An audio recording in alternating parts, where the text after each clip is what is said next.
Olá, como vão todos? Espero que todos estejam bem, com saúde e em paz. Nós vamos iniciar mais este estudo da doutrina espírita com a prece que Jesus nos ensinou. Pai nosso, que estais nos céus, santificado seja o teu nome. Venha a nós o teu reino, seja feita tua vontade, na terra como nos céus. O pão nosso de cada dia dai-nos hoje. Perdoai as nossas dívidas, na medida em que perdoamos aos nossos devedores. Não nos deixe cair em tentação, livra-nos do mal, que assim seja. Nós vamos dar continuidade ao estudo do livro Evolução em Dois Mundos, psicografado pelo espírito André Luiz, através do médium Francisco Cândido Xavier e do médium Valdo Vieira.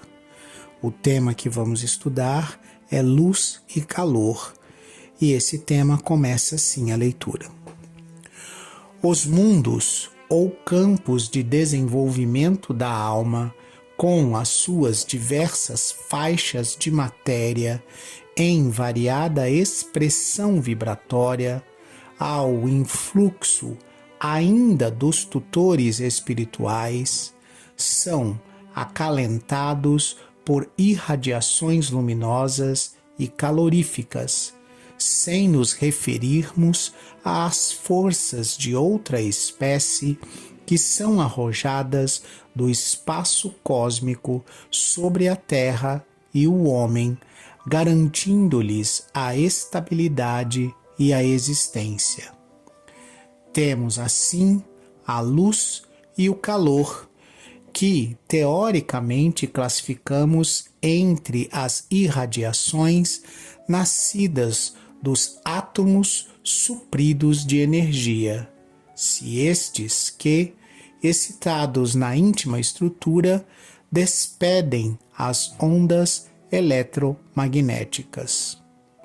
Todavia, não obstante tatearmos com relativa segurança as realidades da matéria, definindo a natureza corpuscular do calor e da luz, e embora saibamos que outras oscilações eletromagnéticas se associam, insuspeitadas por nós, na vastidão universal, aquém do infravermelho e além do ultravioleta, completamente fora da zona de nossas percepções, confessamos com humildade que não sabemos ainda, principalmente no que se refere à elaboração da luz, qual seja a força que provoca a agitação inteligente dos átomos, compelindo-os a produzir irradiações capazes de lançar ondas no universo com a velocidade de 300.000 quilômetros por segundo, preferindo reconhecer em toda a parte, com a obrigação de estudarmos e progredirmos sempre o hálito divino do Criador. O que é que o André Luiz está tentando dizer para a gente nesse parágrafo e de uma maneira assim muito clara?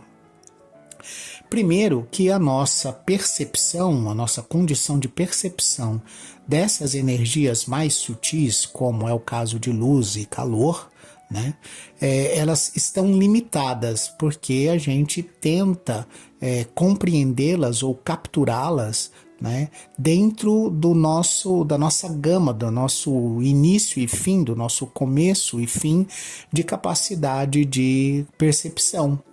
Então, a nossa luz, a nossa capacidade de percepção da luz, ela vai, como ele próprio diz, né, de um espectro de vibrações, vamos colocar assim, né, que vai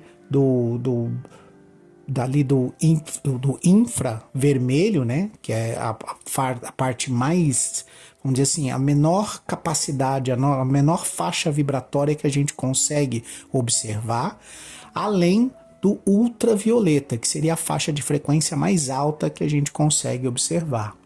A mesma coisa acontece, por exemplo, com os sons, que a gente consegue observar só uma faixa, de um mínimo até um máximo, e depois a gente não consegue observar mais. Mesmo com aparelhos e com aquilo que a gente consegue conceber de aparelhos para medir, a gente também vai numa faixa abaixo um pouco ali do infravermelho, acima um pouco do ultravioleta e o mesmo tipo de ideia e de pensamento para o som e para as outras coisas, mas a gente não consegue ir além, a gente não consegue perceber padrões vibratórios muito acima, né, frequências vibratórias muito acima ou muito abaixo desse espaço, desse campo que a gente consegue perceber, apesar da nossa dedução ser capaz de perceber que existem essas frequências abaixo do infravermelho e acima do ultravioleta. Tendo essa concepção de que existem faixas de vibração que a gente não consegue perceber e, consequentemente, a gente não consegue estudar porque não consegue perceber, cabe a nós muito esforço de estudo ainda, muito esforço de descobertas dessas faixas da natureza para que a gente possa estabelecer alguma teoria ou algum conteúdo ou algum conhecimento científico sobre aquilo que a gente nem sequer percebe, apesar da gente deduzir que existem essas faixas. E quando se trata da concepção da luz como de qualquer outra criação no universo, é imperioso que a gente compreenda que a natureza não dá saltos. Então não há um estalo momentâneo em que a luz ela aparece do nada e começa a se manifestar no campo da matéria. Não é assim que as coisas funcionam. Em algum momento, na potência da força criativa que é inerente à presença de Deus no universo, né? Então Deus cria incessantemente. Mas porque Deus é imaterial, porque Deus tem uma natureza que difere do que a gente consegue perceber materialmente, a gente não consegue conceber em que ponto esse imaterial se concentra, se condensa, gera uma capacidade potencial de criação pela sua vontade, até que se manifeste gradativamente no material. O que a gente sabe é que esse processo de manifestação da vontade de Deus, de potencialização da vontade de Deus, trazendo essa potencialidade do imaterial para o material, acontece nos planos superiores, aonde espíritos crísticos compreendem e trabalham essas forças que partem da divindade, e que a gente aqui está chamando de forças por falta de uma palavra mais coerente. Você pode usar energia, você pode usar potência, você pode usar qualquer outra palavra, mas mesmo essas palavras que a gente está se utilizando são pobres, são precárias, elas não traduzem de maneira correta o que está acontecendo nesses planos ultra superiores da espiritualidade maior. Então é preciso que a gente tenha bem isso compreendido na cabeça para tratar com bastante cuidado isso tudo que nós estamos falando.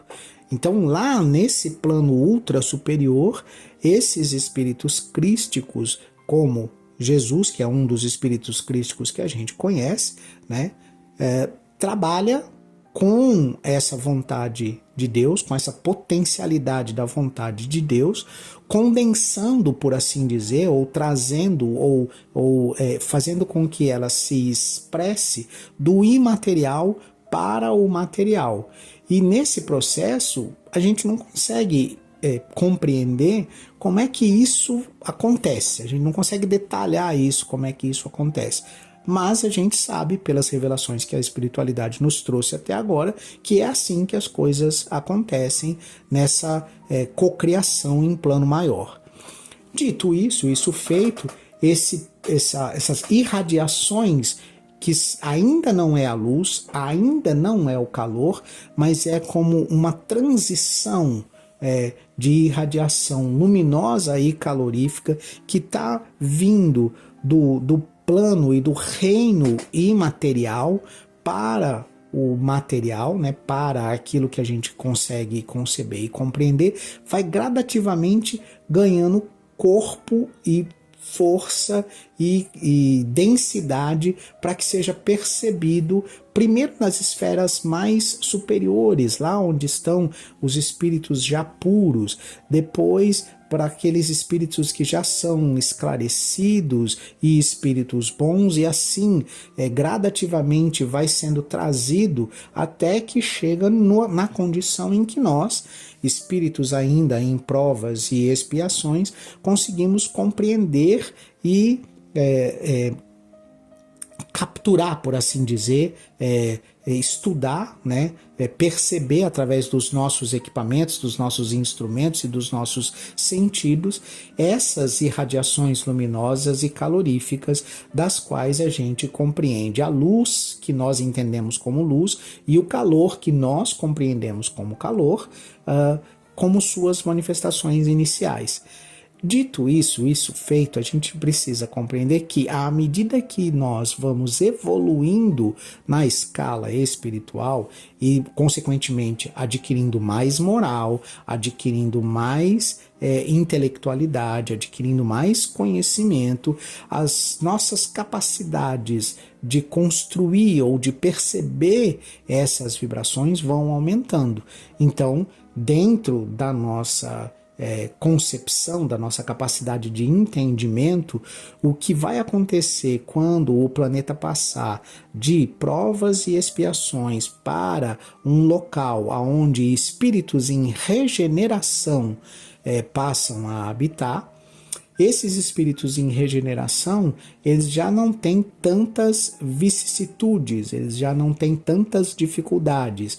Então, para citar alguns exemplos, a gente vai precisar dedicar menos tempo, por assim dizer, à pesquisa de soluções de doenças, que hoje a gente trabalha muito em cima disso, a pesquisa de soluções, por exemplo, sociais e econômicas, que hoje a gente trabalha muito em cima disso, a pesquisa, por exemplo, do aproveitamento dos recursos naturais de forma mais equilibrada, que hoje a gente dedica muita pesquisa e desenvolvimento em cima disso, mas isso não significa que a gente vai parar de fazer pesquisa e desenvolvimento e de construir novos conhecimentos para a humanidade.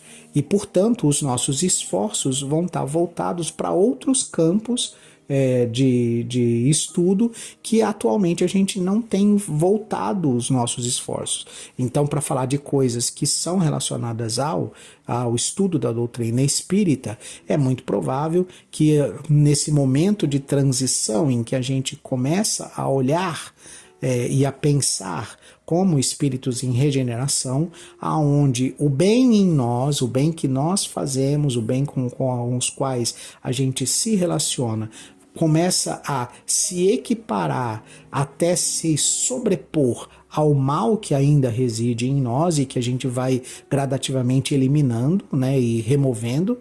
Então, as consequências do mal que a gente faz, não porque elas desapareceram, mas porque nós, por evolução, estamos fazendo menos mal um ao outro.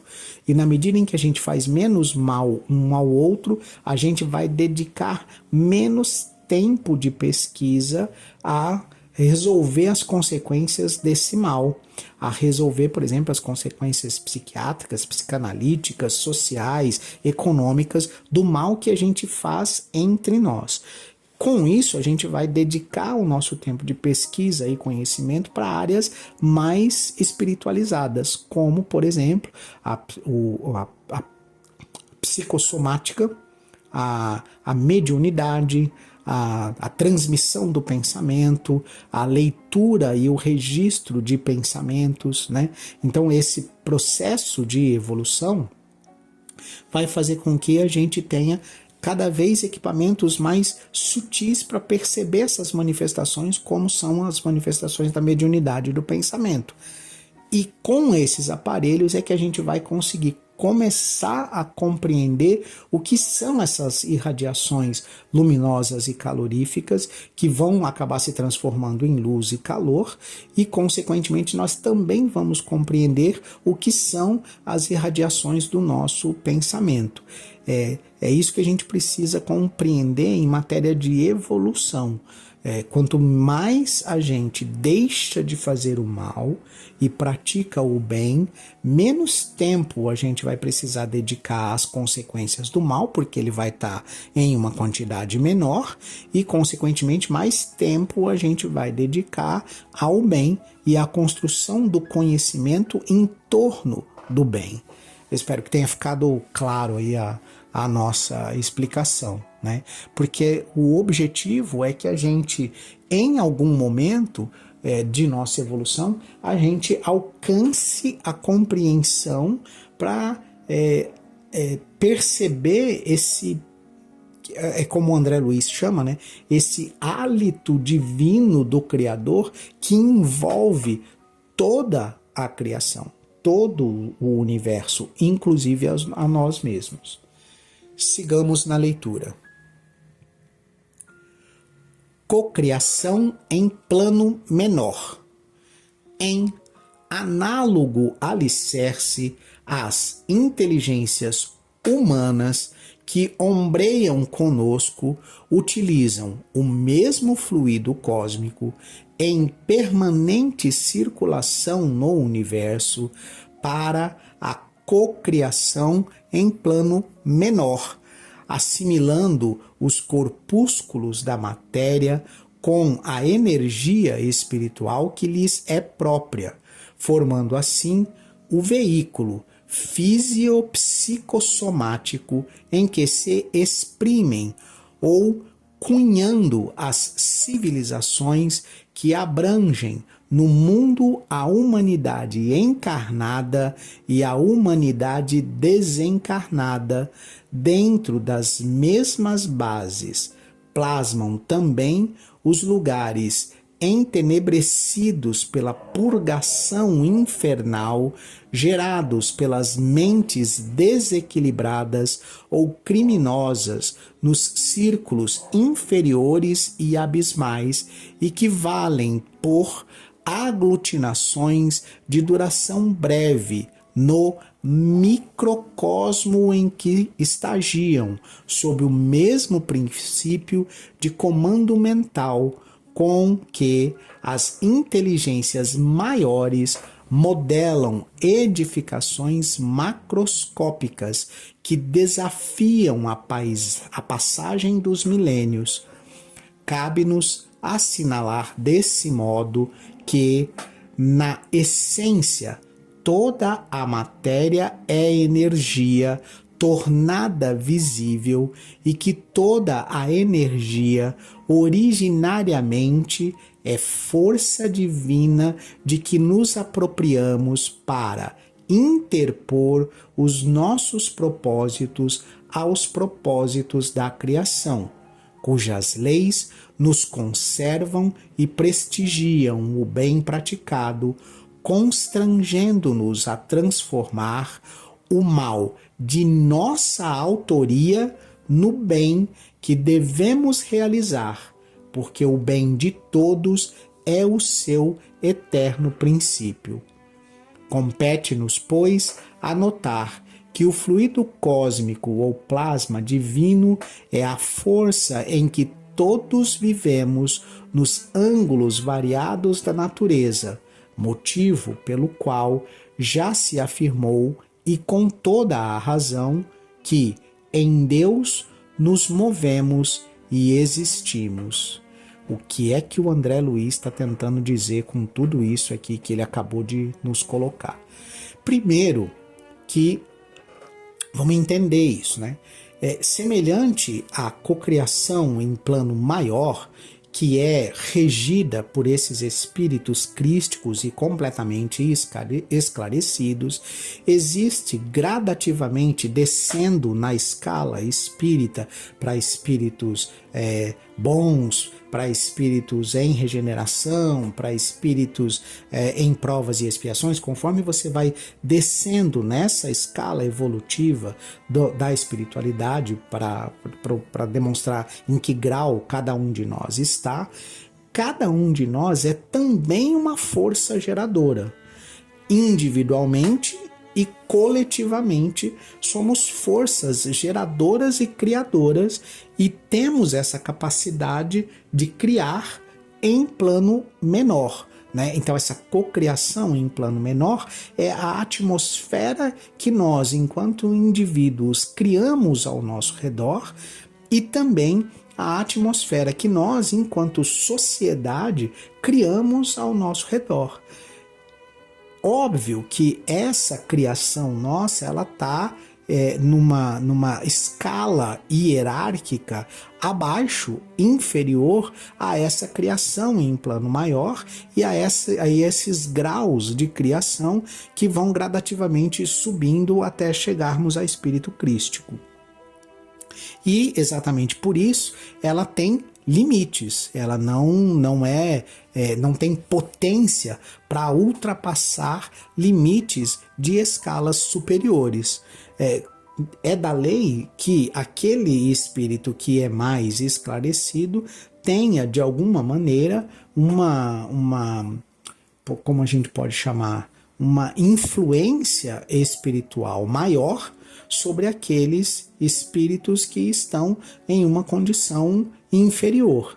Mas nós, entre nós, na nossa condição de semelhantes, no mesmo padrão vibratório, nós também agimos uns sobre os outros, criando e cocriando nessa escala em plano menor. Se a gente pegar aquele exemplo que o André Luiz deu do apartamento e dos edifícios, explicando sobre a constelação e as criações das galáxias e constelações e sóis e planetas e assim sucessivamente, e olharmos para esse e trazermos assim um pouco mais para a nossa realidade, o que é um bairro? Um bairro, ele é a criação, por assim dizer, de vários núcleos familiares. Então, como é que cada casa é criada? Todo mundo se junta para criar uma casa para cada um? Ou cada pessoa constrói a sua própria casa e essa casa é vizinha a outra casa, e por ser vizinha uma casa da outra, a minha construção influencia na construção do meu vizinho. Se eu fizer a minha construção muito alta e muito fechada, talvez não chegue sol o dia todo na casa do meu vizinho, e assim sucessivamente. E o meu vizinho pode fazer a mesma coisa comigo. Usando esse aspecto do bairro como uma metáfora do que é que a gente está tentando estabelecer aqui, cada casa mental nossa vai influenciar de alguma maneira a casa mental da pessoa próxima a nós, Seja uma pessoa da família, seja uma pessoa do bairro, seja uma pessoa com quem trabalhamos. Esse processo de cocriação dentro das nossas características, ele segue um determinado padrão, porque aquilo que a gente enxerga como belo, normalmente ele está relacionado ao mesmo padrão social. Então, uma construção arquitetônica que algumas pessoas consideram belo, ela não é a opinião de uma única pessoa, do tipo assim, só eu no mundo acho aquilo bonito. Normalmente, várias pessoas vão olhar para aquilo que eu acho bonito e vão concordar comigo. E um outro tanto de pessoas vai discordar de mim. Não dizendo que é horrível, que seria o oposto do belo, mas dizendo que existem coisas mais mais bonitas do que aquilo, mais harmoniosas do que aquilo. E nessa relação eu vou perguntar para essa pessoa, mas o que pode ser mais harmonioso e belo do que isso ou do que aquilo? E ela vai me mostrar a versão dela daquilo que é mais harmonioso e belo, e aí eu vou concordar ou não, e essa relação vai nos fazendo da experiência um conhecimento, e do conhecimento um aprimoramento, e do aprimoramento uma evolução. Paralelamente a isso, e do outro lado da balança, nas situações, vamos chamar assim, criminosas, desequilibradas, tenebrosas, que criam os nossos infernos pessoais, gerados por nossas mentes ainda em desequilíbrio, né? Existem também essa cocriação em plano menor, né? Então, aquelas imagens lúgubres, tristes, difíceis